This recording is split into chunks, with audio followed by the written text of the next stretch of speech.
Hop, zikr demak ma'nosidagi astag'firullohni fazli hammasini aytdik. Shu bilan birga mashoyixlarimiz aytadiki, ana o'sha tavba qilib shayxdan zikr o'rgangan odam doim tahoratli yurishni o'ziga lozim tutsin.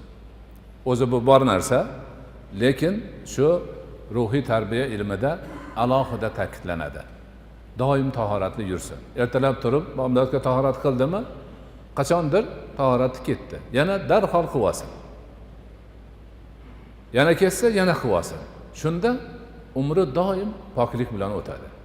Haligi astag'firulloh deyotganini tahoratsiz aytsa savobi oz bo'ladi.